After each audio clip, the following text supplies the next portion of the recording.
We're going to be talking about polarization today. Woo! According to the Oxford Dictionary on Google, the definition of polarization is division into two sharply contrasting groups or sets of opinions or beliefs. Now, that's not really the polarization that I'm here to talk about today, but it is related to the physics definition, which is the action of restricting the vibrations of a transverse wave, especially light, wholly or partially to one direction. Okay, so what exactly does that mean? So when we say polarized light, usually referring to light waves that travel in one plane, one direction. So here I drew it up and down after going through a filter. Now, most light that we see, light coming from the sun or incandescent light bulb, has light waves going in planes of all different directions. So we call that non-polarized light. So what happens is from the sun or from that light bulb, non-polarized light will go through a filter and become polarized. So some of you may be wondering why I've been wearing sunglasses this whole time. Well, the way polarization filters work, and the same as sunglasses, is you have a bunch of molecules lined up, very organized, just like I'm drawing right here. And what happens is that non-polarized light has to pass in between those molecules. And the ones that pass through the best are the ones that are, directly parallel to that filter. Sunglasses only allow a portion of that light to enter into your eye. Only the parallel component of the light ray can travel through the filter. So let's say I draw my filter right here. I have a light ray that's oriented like this. The only part that can travel through here is, let's just draw theoretical vertical and that horizontal component. Call this X, call this Y. So basically only the Y component can travel through this part of the filter. So with different angles, we get different intensities for the polarized light coming through on the other side. Here we have Malice's law. I equals I naught times cosine squared of theta. The I stands for intensity, so the I naught is the intensity before the light goes through the filter. The I is whatever comes out. We use this equation to calculate, at what angle of the light going through the filter will produce what kind of intensity. So let's try a practice problem real quick. Okay, what angle is needed between the direction of polarized light and the axis of a polarizing filter to reduce the intensity by 90%? All right, we're going to be solving for this theta right here. First step, let's rearrange Malice's law so that we get our cosine theta on one side. Makes it a lot easier to do the math. So we divide each side by I naught real quick. We got I over I naught equals, these cross out. We have a cosine squared theta. Just take the square root of each side. And here we end up with 1 over I naught all squared equals cosine theta. All right, so we're solving for this, which means we need to know our intensity and our intensity before it enters the filter. So we have to infer a couple things. We know that we have to reduce the intensity by 90%, which in effect means that only 10% makes it through the filter, 10% represented by 0.1.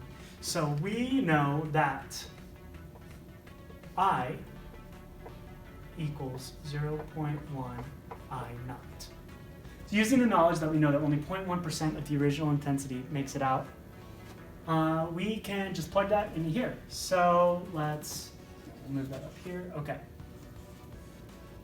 We have 0.1 I naught over I naught, right, referring to what we did here, equals cosine theta, which these cancel out.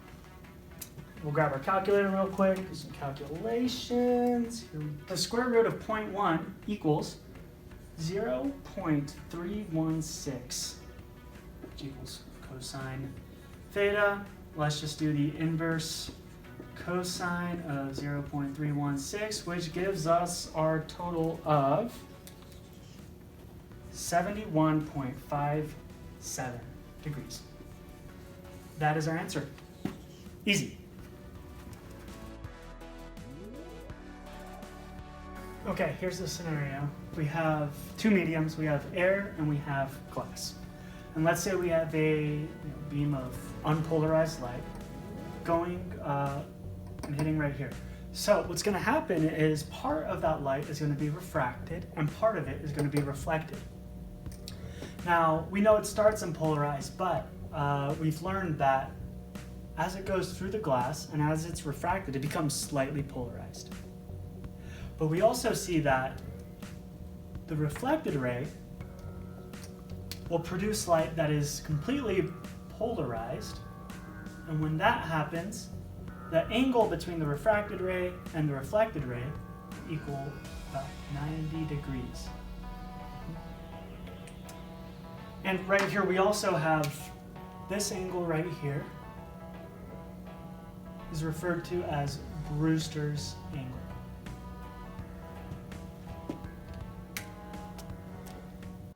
At Brewster's angle, the reflected light is completely polarized. So when you see that glare from a lake or maybe the whiteboard in my video, that is polarized.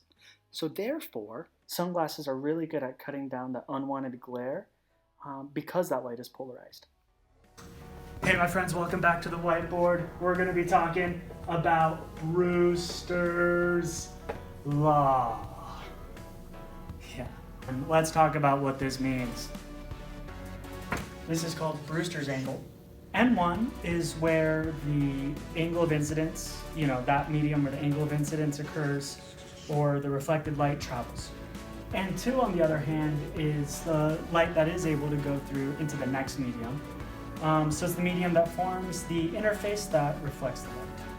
Let's do a practice problem to see how this applies.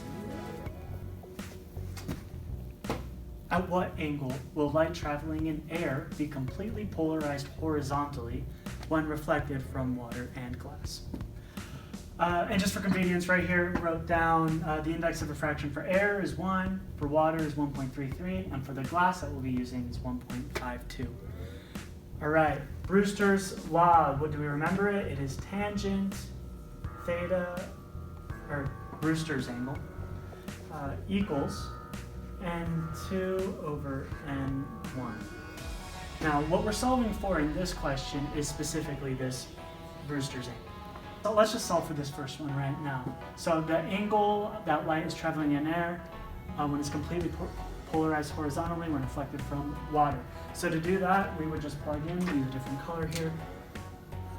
Tangent of Brewster's angle, which is what we're solving for, equals. Now for the N2, we plug in for water, 1.33 over N1 will be the air, 1.00. Let's simplify this even more, shall we? We have Brewster's angle equals inverse tangent of 1.33 over 1. All right, our Brewster's angle for this first one is 53.06 degrees. Now to solve for this next part with the glass, exact same concept. We have our tangent, Brewster's angle equals, this time for our N2 we'll be using the glass as constant, 1.52 divided by, we have the air which is 1.00. The math is the exact same as before, so our answer will be, Brewster's angle right here will be 56.66 degrees. And that would be the answer for glass. There you have it. That's my video about polarization. Next time your parents ask you how sunglasses work, you can now explain it to them. Thanks. Good luck.